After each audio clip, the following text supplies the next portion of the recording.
నేను మీ లక్ష్మీనాగ్ నరహరి శెట్టి.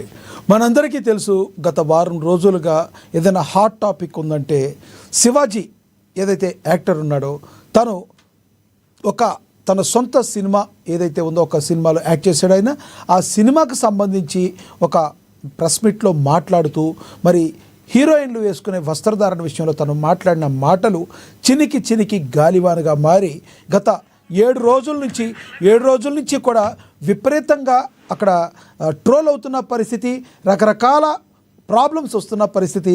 ఒకళ్ళకొకళ్ళు కూడా ఏం జరుగుతుందని తెలుసుకునే ఏదో ఒక ప్రాబ్లం అయితే క్రియేట్ అవుతుంది. ఒకటైతే మనం చెప్పగలం, గతంలో ఏదైతే శివాజీ మాట్లాడారో తను తప్పుగా మాట్లాడిన మాటలకి ఆయన అయితే సారీ అయితే చెప్పారు. కానీ ఈ విషయం ఇక్కడితో సమసిపోతుంది అనుకునే లోపే ఒక్కొక్కళ్ళు దాని మీద స్పందిస్తున్న తీరు మరి ఒక రకంగా చెప్పాలంటే కొంత యావగింపు కూడా గురిచేస్తుంది. ఇదంతా మాట్లాడడానికి కారణం ఇప్పుడు శివాజీ మాట్లాడిన తర్వాత తను ఏదైతే తప్పుగా మాట్లాడారని అనుకున్నారో ఆ తప్పుగా మాట్లాడిన దానికి క్షమాపణలు చెప్పారు. మరి మిగతా వాళ్ళకి ఎవరికి కూడా నేను ఇక్కడి నుంచి కూడా సలహాలు ఇవ్వదలుచుకోలేదని కూడా మాట్లాడిన తర్వాత ఈ రోజున మళ్ళీ శివాజీ గురించి మాట్లాడుతూ మరి నాన్ వెష్ అనే యూట్యూబర్ ఎవరైతే ఉన్నారో మరి అతన్ని వల్గర్ లాంగ్వేజ్లో తిట్టాడు. వల్గర్ లాంగ్వేజ్లో తిడతాం తప్పు అనుకుంటే ఈలోపు అతను చేసిన అతిపెద్ద తప్పు ఏంటంటే, ఎవరైతే మరి త్రేతాయుగంలో ఉన్న మనం హిందువుల ఆరాధ్యదైవంగా ఉంటాము సీతమ్మ వారి గురించి, ద్రౌపది గురించి మరి వాళ్ళని ఉదాహరణలుగా చెప్పే ప్రయత్నం అయితే చేశాడు. నువ్వు ఏ విధంగా చెప్పినా కూడా అసలు ఇలాంటి ఇష్యూల్లోకి, హీరోయిన్లేంటి, వస్త్రధారణకు సంబంధించిన ఇష్యూల్లోకి నువ్వు హిందువుల ఆరాధ్యదైవం అనేటువంటి మరి ద్రౌపది కానీ సీతమ్మ దేవి ఇలాంటి వారిని తీసుకోవాల్సిన అవసరం ఏంటని నెటిజన్లు అందరూ కూడా తిట్టిన చోట తిట్టకుండా తిడుతున్నారు. గతంలో కూడా వివాదాస్పద వ్యాఖ్యలు నాన్ వెష్ చేస్తున్నాడు. అసలు నాన్ వెష్ అనే అతను ఒక దేశదిమ్మరిగా ఉండి రకరకాలుగా దేశాలు వెళ్ళి అక్కడ ఉన్న సంస్కృతి సాంప్రదాయాలన్నింటినీ కూడా మరి మన దేశంలో కొంతమందికి చెప్తూ ఉంటాడు. తన లక్ష్యం ఆ విధంగా పొట్ట చేతకు పట్టుకుని స్టార్ట్ అయ్యాడు. లెటర్లు కూడా కడుక్కున్నాను అంతకుముందు షిప్పుల్లో నేను కూడా చెప్పాడు. కానీ ఆ స్థాయి నుంచి ఈ రోజున సంబంధం లేకుండా మరి గరికపాటి గారిని ఉద్దేశించి చాలా నీచమైన వర్డ్స్ కూడా మాట్లాడాడు.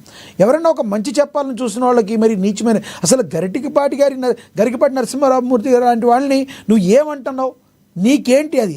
అదేమంటే ఇప్పుడు ఇంకొక వీడియో రిలీజ్ చేసి మరి నేను నా మాటలు నేను వెనక్కి తీసుకుంటున్నాను, శివాజీ నువ్వు అన్నది ఇదైతే అని చెప్పి మళ్ళీ రకరకాలుగా మాట్లాడు. నువ్వు లైన్ లైట్లో ఉండటానికి, నువ్వు బాగుండటానికి వేరే వాళ్ళ మీద బతుకుతావా పరాన్న జీవిగా అని చెప్పి నాన్ వెష్ అనే అతన్ని మరి ట్రోల్ చేస్తున్న పరిస్థితి. అతను బ్యాన్ చేయాలన్న ఇవి కూడా ఊపందుకుంటున్నాయి, బ్యాన్ చేయాలని కూడా. అసలు నాన్ వెష్ ఎవరు?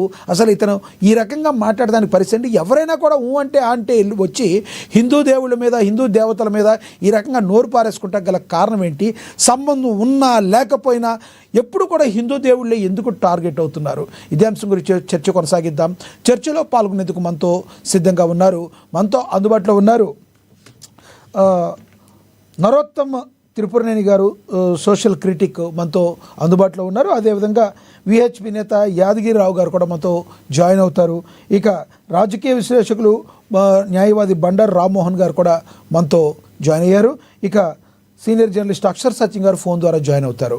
ముందుగా మనం నరోత్తమ్ త్రిపురనేని గారు సోషల్ క్రిటిక్ ఉన్నారు, ఆయనతో మాట్లాడదాం. నరోత్తమ్ గారు నమస్తే సార్.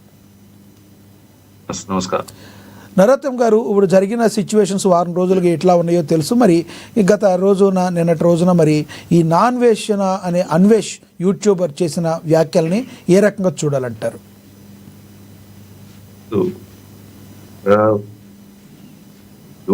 సొంట అంటాను అట్లా ఏం మాటలు అసలు నాకు అర్థం కాదు.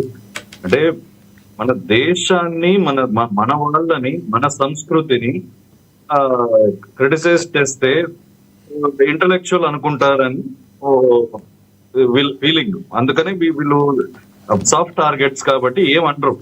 మనం ఏమన్నాం కాబట్టి నోటికొచ్చింది వాగటం, నోటికొచ్చింది మాట్లాడటం. వీడు బతుకెంత, అసలు కడుపు రగిలిపోతుంది. ఏంటి అసలు గరికపాటి గారు ఎవరు? గరికపాటి గారు సహస్ర అవధాని, మార్గదర్శకుడు.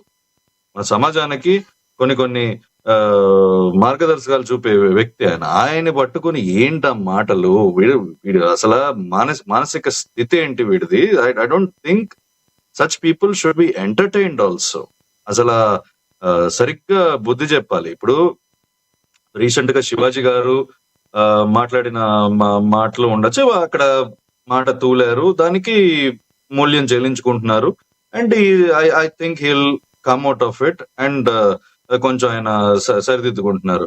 ఇది అసలు ఎక్స్ట్రీమ్. అసలు మొన్న ఒక వీడియో చూశాను, ఏంటా మాటలేంటి, బ్రిటిషర్స్ మన దేశానికి సంస్కృతి నేర్పారంట. మా బ్రిటిషర్స్ అసలు మనకి ఎడ్యుకేషన్ అన్నది వాళ్ళు ఇచ్చారంట. వాడికి అసలు బుద్ధి ఉందా, నోటికి ఏం తింటున్నాడు వాడు, నాకు అర్థం కాదు. వాడు ఏంటి, వాడు బతుకెంత అసలు మన ఈ సర్వశాస్త్రాలు పుట్టిన ఈ వేద భూమికి వాళ్ళు బ్రిటిషర్స్ వచ్చి నాగరికత నేర్పారా, ఎడ్యుకేషన్ నేర్పారా? ఇప్పుడు ఇవాళకు కూడా వాడు తెలుసుకోవాల్సిన విషయం ఏంటంటే, నాసాలో కూడా ఇవాళకు కూడా 30-40% ఇండియన్సే పనిచేస్తారు. Indian brains work there. ప్రతి చోట ఇవాళ ఇవన్నీ శాస్త్రాల్లో చూడండి, మెడిసిన్ చూడండి, ఆయుర్వేదం, ఇప్పటికీ అన్ని మెడికల్ ఫీల్డ్స్ లో ఆయుర్వేదమే సీక్రెట్ సైన్స్, చరక శాస్త్రము. మన దేశంలో లేనిది ఏముంది? తీసుకెళ్లి వాడు కంపారిజన్ చూడండి. ఇట్లా వాళ్ళ తాత పేరు గోచిగుడ్డారావు అంట. ఆ గోచిగుడ్డారావు అట్లా ఉన్నాడు, నేను వచ్చేసి బాగా బతుకుతున్నాను ఎందుకంటే అన్ఎడ్యుకేటెడ్ ఇండియన్స్ అని వీడు మాట్లాడతాడు.